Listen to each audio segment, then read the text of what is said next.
Thank you very much for being here. We really appreciate you guys, everybody taking the time out of your day. I think I've seen most of you. Some of you have gotten information from the AOA that their email went out. Big round of applause for Julie. She's the PAC representative from AOA. They've been extremely supportive, particularly here in Burbank. There's other organizations that have been also very supportive.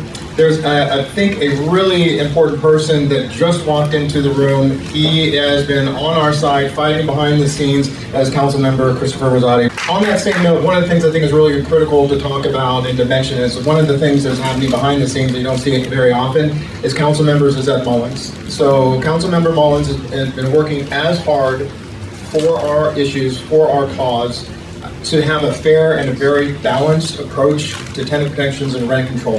With AB 1482, that is statewide rent control, and that's what we want. Everybody's okay with AB 1482. What is happening right now, and Councilmember Mullins has been on the dais because Councilmember Rosati has been forced to recuse himself, and so she is now the lone single vote that we have in the single voice that is advocating for housing providers and tenants alike. She is not for the hard 3% rent cap. Everybody's heard of the Burbank Tenants Union. Those folks are aligned with the Democratic Socialists of LA and every organization that is aligned with them. So you hear messaging that is identical to what's happening in the city of Los Angeles. If it's going to be in San Francisco or if it's going to be in New York City, they all have that same message because they're highly coordinated and we all know and suspect very well funded. We got together, myself and other people that have been in the chambers, Mr. Ron Bax, who's going to be speaking in a moment. It was very nice, April, you said that we wouldn't be here without me, but it truly would not be if it was not for Councilmember Mullins and for Mr. Ron Bax. One of the very emotional things that Ron shared after 3 years, Ron has been talking to in council about what the issues are of cost and what the things are affecting all of housing providers, insurance, everything. That's crazy. But Ron actually, one of the things he said to council after the Burbank Tenants Union went into our political action committee, found out how much money he had donated, because we are a political action committee, means we are full disclosure. So we have to be able to have all that. The BTU does not. But when they called out Mr. Bax, and they said, "Oh, you're doing this," and so what Mr. Bax did, Ron did, he went to the lectern, spoke to the dais, and said, "You know why I'm doing this? Because I'm protecting my family's future. I'm protecting the housing for my tenants, but I'm spending the money because this is my investment. This is what I've worked my entire life for, and I don't want you to take it away." And the reason I'm involved, I like a good fight. I like to fight against what's wrong, and what they're trying to do is wrong. The Burbank Tenant Union is trying to do things, and this is what's going to happen that they're going to be talking about. They're going to be talking about these tenant projections, which are going to be a hard rent cap at 3%, and they want to abolish no-fault evictions. So for me, I have an ADU. I have my 90-year-old father-in-law living in there. And if, for example, if there was a renter in there, which is what we fully intended to do, if no-fault evictions were the case, I couldn't have them move out to have my father-in-law move in. Also, one of the things that we're going to spend a little bit of time talking about is data collection. Has everybody heard of what's happening in Pasadena with their rent registry? That is a nightmare. So Simon Gibbons, and we also have Blake Boyd, the founders of the Pasadena Housing Providers, PHP. One of the greatest things happened. They were able to reach out to me. Now we are aligned. So we have the PHP, which is fighting and actually suing the city of Pasadena for Measure H, which is their rent control. They're saying because it violates the cost of Hawkins. So there's a lot of things that are happening that we're going to be very supportive of them. The data collection is not exactly a rent registry, but it is something that's going to very likely going to be deliberated, we believe and hope, on Tuesday the 28th, this Tuesday, 4 o'clock, April said, we're doing a rally. We want all of you there.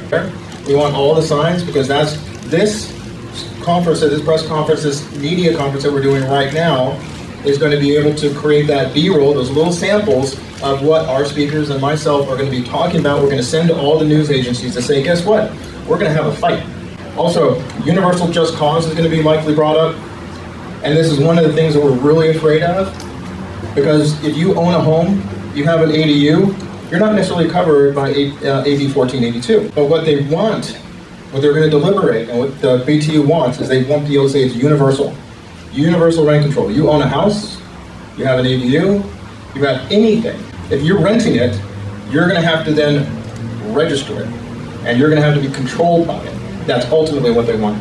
So again, I really want to emphasize the tremendous support that we've been getting from Christopher Rosati, all of the community, and also again, I cannot emphasize enough how critically important Councilmember Zizette Mullins has been to this fight. This is a direct quote from Constantine Anthony that he said that he had during a political debate where Harry Tamurian was a moderator, and Constantine Anthony said, and we have the video, that he wants to make rent control so severe that you are forced to sell. So you are forced to sell. Why? Because he'd like to own the apartment that he's in. You guys have heard of CoStar, right? Housing information. Yeah, they have a lot of really interesting information that's out there. We had a meeting yesterday that Councilmember Rosati and Harry Tamurian, we were there with some other people. One of the things that was mentioned, there's a report that went out from LA County on Chase Bank, and CoStar, and this was published in August. And another reason why you should sign up, go to our website and sign up for our newsletters. So this is a really interesting thing that we're going to be sending out here before Tuesday. So it talks about the vacancy rate, which we believe is going to be between 9 to 10% range.